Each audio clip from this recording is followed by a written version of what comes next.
Many of you might be thinking, man, should I turn my house into a rental? Or maybe even a nightly rental that people call it Airbnb or VRBO? The answer is, sure, let's explore it. Like everything else, this isn't a yes or no question. This isn't a here's the one answer. This is a sit down and talk about all the options to see what works best or doesn't work, right?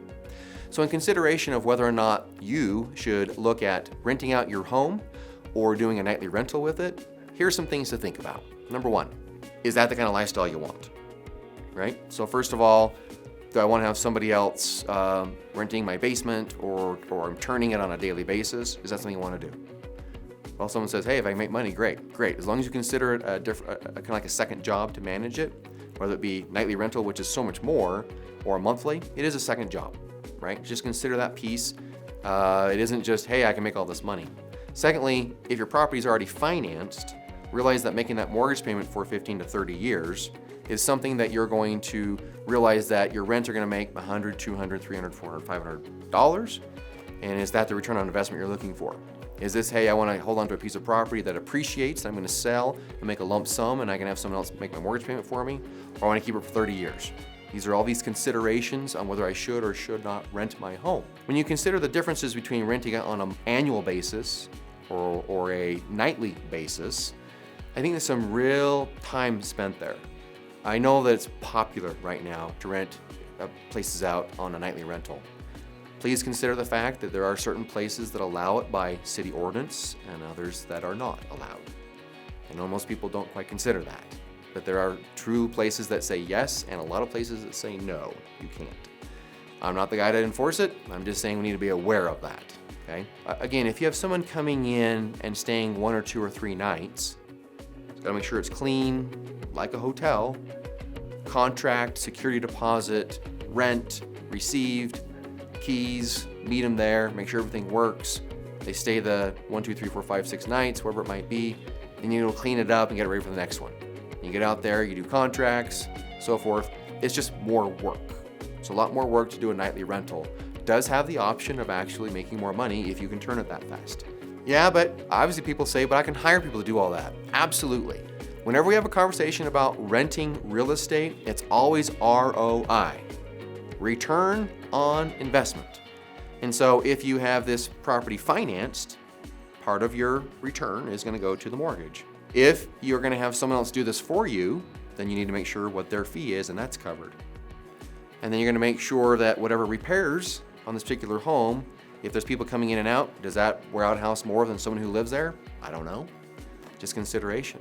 So what's the return on investment? If someone says, I'll do it all myself because I want more return on investment, then what you're doing is you're giving up your time. So is time or money more valuable? It's up to you. So if you decide to rent out your house on an annual basis, or maybe 2 or 3 years, that's certainly something that's for the long haul and is more steady than a nightly rental.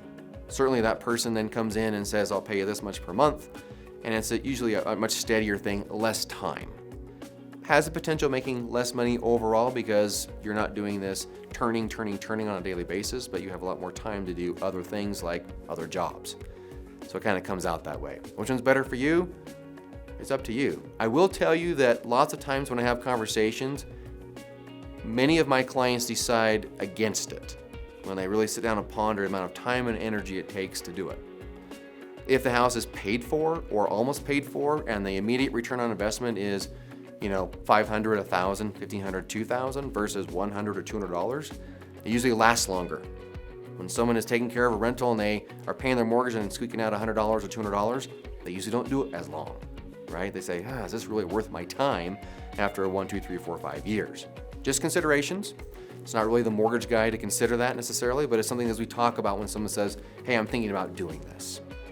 So on the financial end of things, renting out your home. If you're planning on converting your primary residence into a rental and then buying a primary residence, a new one for yourself, so then you have 2 properties, people do that all the time. It's actually very popular. We have our own set of rules and financing just for that. So we're used to doing that and we can do it all day long. I always want people to consider the fact of when you do not sell your current home, then that equity position that could have been a down payment stays there.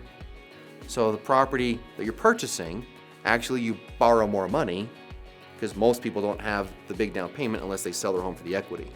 So you actually borrow more money on the new house, you have to have a higher mortgage payment because your equity is still in the older house. So you try and cash flow it.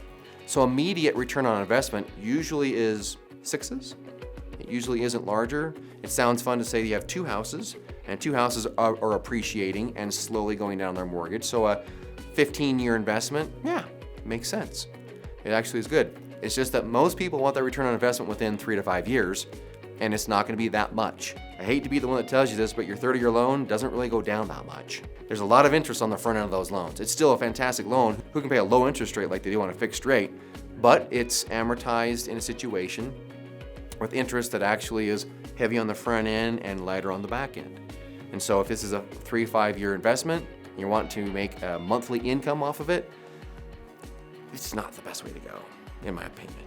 You're gonna make a few $100 and you're gonna have some time and energy put into it. If this is a 10, 15, 20, 30 year process, yeah, you're gonna have equity built up in your house plus have a monthly income eventually. But I do believe it's very important to sit down with someone like me, and go through all of these options on return on investment, time and energy, and just see if it works into your scenario and what you're hoping to do. When you have real estate, it's almost a living and breathing thing, right?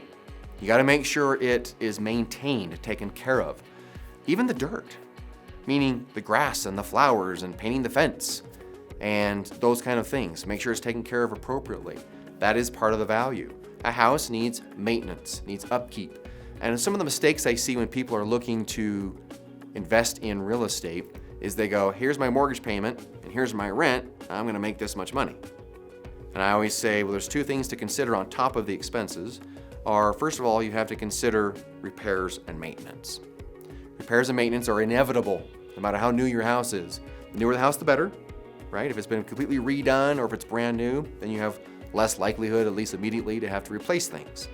But the dishwashers and the leaks and the roof and different things, this is a living, breathing thing that needs to be taken care of. So you always want to budget some amount of money in that rent to take care of those ongoing expenses that happen. How much? It's going to be a percentage. It's going to be a percentage, and you want to set aside, and it's not an income, it's just something that's going to happen. Then secondly, you want to consider what's called a vacancy factor. Vacancy factor is when people are completing their rental and then moving into and someone else has to move in, there's sometimes a gap. Now I understand that in today's economy that is not the case, that most rental economies are very strong. I'm just saying we need to consider this as a 30-year loan or a 15-year loan, and you want to consider vacancy factor in case of a down market. When I say down, it usually is a high market where people are usually buying homes or they're not wanting to come into the area and rent for a period of time.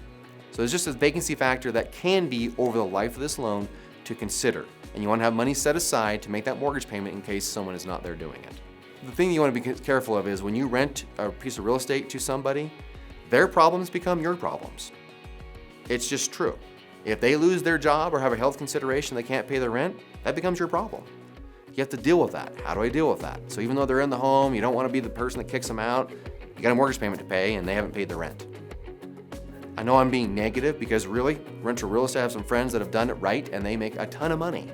They have 5, 6, 7, 8, 9, 10, 12 properties and it's a cash flow that'll be their retirement forever. But to go from here to there is a big step. It's a big step. And if someone is just trying to go, I'm gonna do one house and just finance it to the maximum, meaning like a 95% or whatever it is and try and make it work, it's gonna be years and years and years. It's when somebody has made a chunk of money on a piece of real estate or in their job and they can invest it in real estate and get that one paid down or paid off, then you can utilize that and it can grow for you. That's the piece. Those are the people that really win in the real estate market is when they have a good equity position on that first initial real estate that they're gonna rent. Then they have that cash flow. Then they have that equity that they can borrow against and move to the next piece of property. If we're max financing, it's just a long haul and it just usually doesn't work out as well.